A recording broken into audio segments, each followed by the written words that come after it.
The year is 1986. We're at the Chernobyl nuclear power plant located near Pripyat, current-day Ukraine. At the start of the day, no one could have fathomed how this day would unfold and the toll that it would take on the area and those affected by the impending disaster. Operators at the Chernobyl plant were performing a test that ultimately would become one of the most infamous and intriguing events in recent history. Hey everyone, welcome back to Creeping In, a podcast where we cover true crime, horrors, and the mysterious. I am your host, Marissa Stevens, and I did just want to apologize for kind of falling off the face of the earth and going MIA in these last several weeks here. I just kind of got swept up in the holidays and I didn't have my research prepped. So, unfortunately, the show had to be set on the back burner for a minute. And I also had started a new position at work. So, I was just trying to kind of get my ducks in a row there. But we are back in action for 2026, and I'm hoping to get a handle on a more regular. So just give me a little grace as I'm still learning how to balance. And thank you for any support you've given the show. If you're still here listening from the beginning, it really means a lot. Okay, so today we're going to cover some of the fallout from the Chernobyl nuclear disaster, and we're also going to cover the Demon Core incidents from 1945 and 1946. I think these types of disasters are always something that sparks interest for many people, partly because there's almost an element of fable and mystery, but also because of the effects and just how shocking and disturbing they are. Let's dive right in.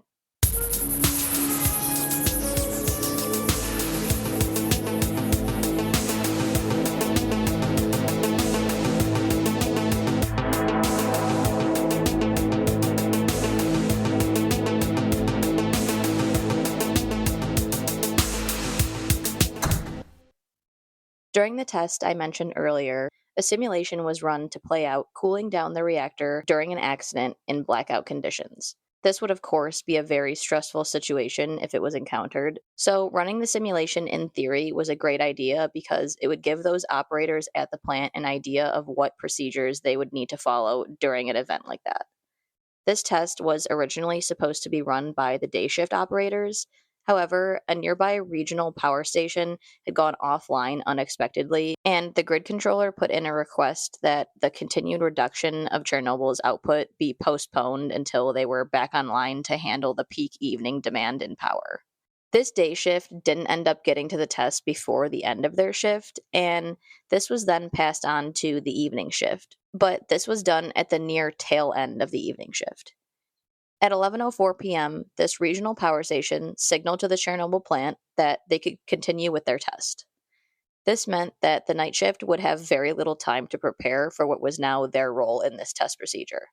Also, there was a drop in reactor power before starting the test, which was described as accidental. The plan was to gradually decrease the reactor power, and the exact reason for this marked drop is unknown. This drop in power, combined with an issue with the design of the PBMK control rods in the reactor, meant that when the operators began their attempt to shut down the reactor during this blackout scenario, a monumental power surge ensued. The components of the reactor ruptured, causing it to lose coolant at a rapid pace. It is believed that the steam from the pumps, due to the lost coolant, may have also played a role in this explosion. However, I did read some conflicting information on that, saying that this may be a myth. I wasn't there, so I can't say for certain, but I just wanted to include what I had found. And if you happen to know more about this, and maybe were even there at the time and want to share, please feel free to either leave a comment or send me an email, and I will correct that in a future episode. As the reactor core heated up and began to melt down, soon after came the explosions. Two of them, and they were about 2 to 3 seconds apart. Fire blazed from the area, and firefighters arrived on the scene to do their best to extinguish the flames. Eyewitnesses described those involved reporting the taste of metal in their mouth and that feeling you get when your hand or your foot falls asleep, the pins and needles sensation on their faces. And one fireman was reported saying, "We'll be lucky if we're still alive in the morning." Knowing how dangerous radioactive material can be and the gravity of the situation, this wasn't offbeat to say, even in the slightest. Following the incident, In fact, 36 hours after, the exclusion zone was formed. This meant that anyone living within the zone would need to evacuate immediately due to the extreme danger of the spreading contaminants. The following is a translation of the announcement made in the area. For the attention of the residents of Pripyat, the City Council informs you that due to the accident at the Chernobyl power station in the city of Pripyat, the radioactive conditions in the vicinity are deteriorating. The Communist Party, its officials, and the armed forces are taking the necessary steps to combat this. Nevertheless, with the view to keep people as safe and healthy as possible, the children being top priority, we need to temporarily evacuate the citizens in the nearest towns of Kiev region. For these reasons, starting from 27 April 1986, 1400, each apartment block will be able to have a bus at its disposal, supervised by the police and city officials. It is highly advisable to take your documents, some vital personal belongings, and a certain amount of food, just in case, with you. The senior executives of public and industrial facilities of the city has decided on the list of employees needed to stay in Pripyat to maintain these facilities in good working order. All the houses will be guarded by the police during the evacuation period. Comrades, leave your residences temporarily. Please make sure you have turned off the lights, electrical equipment, and water, and shut the windows. Please keep calm and orderly in the process of this short-term evacuation. These type of announcements are always so ominous to me, especially since they're typically broadcast over some type of loudspeaker or emergency alert service like the one we have in the United States for the weather alerts. You know, the one with the beeping. It reminds me a lot of some doomsday movies, and it just gives me end of the world vibes. I can't imagine just having a completely normal day and then suddenly hear that message come through. It's just kind of wild. Now I want to get into some of the cases of radiation sickness and other effects that plagued the region following the disaster. As mentioned before, the exclusion zone was established, but that didn't stop damage. Because an event of this magnitude had never occurred before, there were no rules in place to follow, no handbook to reference. People, even in the medical field, were not really educated on what certain symptoms were going to lead to or what they should do to help. 2 operators at the plant had already died on the scene from acute radiation poisoning of the 4th degree, and through the following years, thousands more would be at the mercy of the effects of the radiation. Increased rates of thyroid cancer would become a common marker for those who survived the incident. Alla Shapiro, a 32-year-old pediatrician at the time, had fallen on the front lines as a first responder to treat those in need. Shapiro herself is a cancer survivor, highly likely to have come from the exposure throughout this time. She noted that many children developed a severe cough due to the inhalation of dust and potential radioactive particles in the lungs. The coughing is a symptom of struggling to get enough oxygen. The firemen who responded on scene also experienced a large amount of damage after entering the area with nothing more than their regular fire gear. A fireman by the name of Vasily Ignatenko was the first responding fireman on the scene, and he and 3 other men, who were led by 2 lieutenants, were using the fire escape on Unit 3 to access the roof in order to douse water on the reactor that was caught in the blaze. The levels of radiation were extremely high, about 40 to 60 times the lethal amount. With nuclear material and noxious fumes constantly bombarding the men, the effects began to take hold. Uncontrollable vomiting and nausea took over the men, and they had to be helped down the fire escape by other firemen. Ignatenko was then evacuated to Pripyat Hospital, but then transferred by air to Moscow. In an attempt to slow the effects of radiation, he was given a bone marrow transplant, which in the end was unsuccessful, and his condition only began to worsen. For those who don't know, radiation poisoning causes extreme damage to the cells in the body. These cells begin to rapidly divide and destroy your DNA. Typically, there is vomiting and nausea as present with Ignatenko, as well as dizziness, headaches, loss of white blood cells, internal bleeding, inflammation, and even seizures. The skin can turn red and become itchy, blistered, and begin to peel away from the muscle tissue. This is extremely painful, and to be frank, if you're experiencing this level of poisoning, you're likely going to wish you weren't here to endure this level of agony. For Ignatenko, his digestive and respiratory systems began to deteriorate rapidly. His hair had fallen out, the skin began to necrotize, and he was no longer able to stand up. 17 days after responding to the Chernobyl disaster, Ignatenko was compromised by an infection he was unable to fight due to the radiation poisoning attacking his white blood cells. His organs failed, and his life came to an end. This is just really sad, especially for somebody who was just doing their job and just trying to put out the fire. And a tough and painful ending at that, then I wouldn't wish this type of misery on anyone. It's just really awful. The disaster at Chernobyl is one of 2 nuclear events to receive a maximum severity rating from the International Nuclear Event Scale. The other incident being the Fukushima accident in 2011, which was caused by an earthquake and subsequent tsunami that caused a major failure in the power grid and damaged almost all of the backup energy sources within the Fukushima plant. The plant at Chernobyl was in use for about 14 years following this incident, utilizing the 3 reactors still intact, and the plant was finally shut down in 2000. Today, the area around Reactor 4 is housed in a concrete and steel sarcophagus to constrain the still eminent radiation which will likely be present for thousands of years. The wildlife has slowly reclaimed the exclusion zone, and while it is still considered to be a no-go zone, there are still some people present there refusing to have abandoned their homes. I want to know, would you leave your home if the authorities made that type of announcement and said that it would be unsafe for you to stay?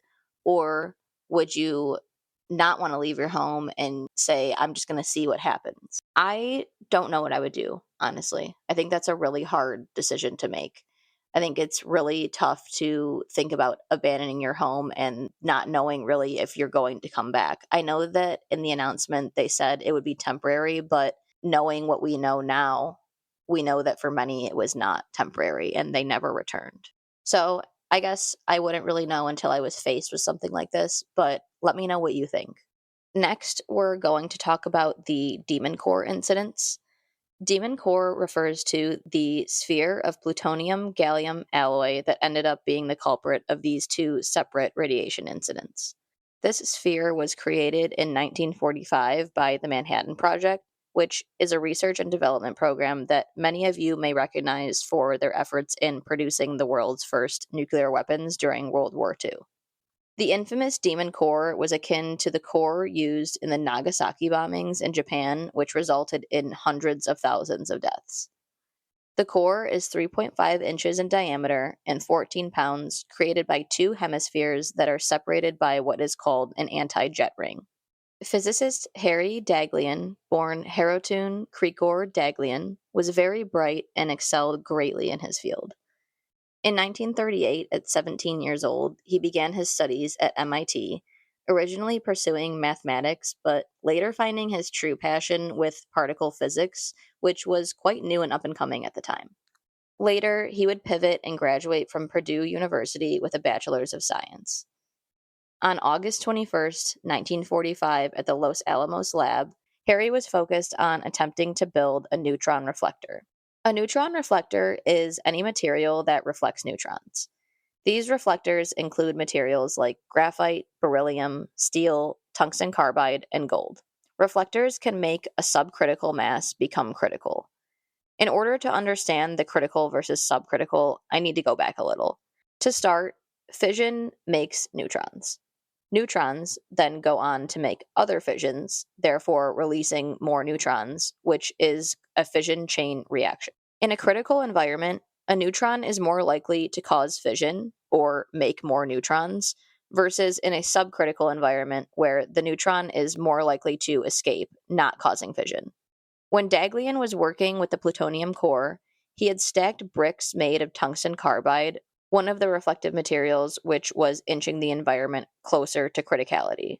While attempting to stack another brick, Daghlian ended up making a small mistake that would lead to an irreversible outcome. He dropped the brick onto the core, causing it to start a chain reaction. Although he removed the brick quickly off of the core, the reaction had already occurred. A huge amount of radiation was absorbed by Daghlian. In a famous photograph taken 9 days following the incident, His hand was so blistered and burnt that almost his entire palm was exposed underneath the flesh. Harry Daghlian ultimately fell into a coma, and he succumbed to the radiation poisoning 25 days after the incident. When dealing with something so reactive and fickle, coupled with the chance of human error, such as the accidental slip of the tungsten brick, it's almost impossible that something catastrophic would never happen, but it's still very sad to see a young and very brilliant man lose his life to something like this. And worst of all, he wasn't the only one. Louis Slotin was actually a colleague of Daghlian's at the time of his unfortunate incident, and Slotin was very well versed in criticality testing and working with nuclear weapons. Slotin was known for his assembly of the core for what was named Trinity, the first detonated atomic device, in July of 1945. Following World War II, Slotin had planned to go back to teaching and research in biophysics after feeling disheartened about his role in contributing to the war. Due to him being one of the only people who had his level of experience, he had to continue his work at Los Alamos. On May 21st, 1946, just 9 months after Harry Daghlian's mishap, Slotin performed an experiment that was meant to create one of the first steps of a fission reaction by placing two half spheres of beryllium around a plutonium core. The standard protocol was to use shims to keep the halves separated, and a shim is just a small piece of material, usually a thin rectangle used to create space between two objects. Instead of a shim, though, Slotin was using a screwdriver, and yes, you heard that right, a screwdriver, to keep the two spherical halves separated. Even more nerve-wracking was the fact that Slotin had performed the experiment this way almost a dozen times. At 3:20 p.m. on that May afternoon, the screwdriver slipped and the upper half of the sphere fell onto the lower, causing a prompt critical reaction. Observers noticed a blue glow and a burst of heat, while Slotin noticed the taste in his mouth go sour and it felt an intense burning on his left hand. He lifted the beryllium sphere and dropped it, which ended the reaction, but as we know from Daghlian, the damage was already done. Radiation poisoning can cause that sour taste in the mouth and also vomiting, which Slotin did actually vomit as soon as he left the building, and he was then rushed to the hospital. The 9 days of life that Slotin would have left would be spent in misery. He received 4 blood transfusions, none of which were any help to his condition, severe diarrhea, very low amounts of urination, his hands were swollen, large blisters covered his hands and forearms, intestinal paralysis, gangrene, and significant damage from internal radiation burns, which was described as a 3-dimensional sunburn. 7 colleagues of Slotin were observing him when the 2 half spheres touched. 4 were discharged from the hospital after 4 days, and the other 3, Graves, Klein, and Young, remained in the hospital, eventually dying in the years following from conditions that were aided by the significant dose of radiation they had taken. After this second tragic incident, the core was melted down and later reused in a different core. The Los Alamos lab ended up putting the kibosh on all hands-on critical assembly work, which was probably in their best interest.